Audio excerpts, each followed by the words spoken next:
समुद्र उपरे रैडर भल भाव काम करनी तथापि केमिति विमान को ट्रैक करने संभव हुए आसंतु जानिबा। आधुनिक शैली यहाकू केमिति संभव कराए। रैडर रेंज सीमित रही थाए। समुद्रर विशाल क्षेत्र में रैडर सिग्नाल दुर्बल पड़ जाए जो ट्रैकिंग असुविधा होता है। ऑटोमेटिक डिपेंडेंट सर्वेलांस ब्रॉडकास्ट विमानर स्थान उच्चता और गति को सैटेलाइट जरिया प्रसारित करिथाए। यह समुद्र उपरे भी काम करिथाए। सैटेलाइट आधारित सिस्टम भली इरिडपियम और आयरन एडीएस-बी सिग्नाल को कैप्चर करिथांती, जहा द्वारा समुद्र उपरे विमानर रियल टाइम ट्रैकिंग संभव।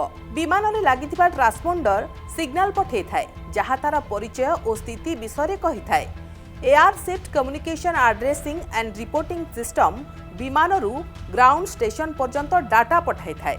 यह समुद्र उपर संचार रे साहाय्य करिथाए। ट्रैफिक कोलिजन अवॉइडेंस सिस्टम जरिया रे पाखरे थिबा विमान परस्पर को पठाई थांती सिग्नाल, जहा ट्रैकिंग रे सहायता मिलिथाए। भविष्य में आउरी अधिक सैटेलाइट और एआई आधारित सिस्टम ट्रैकिंग को आहुरी सठिक करिबो, जहा द्वारा समुद्र उपरे 100% कवरेज संभावना रही।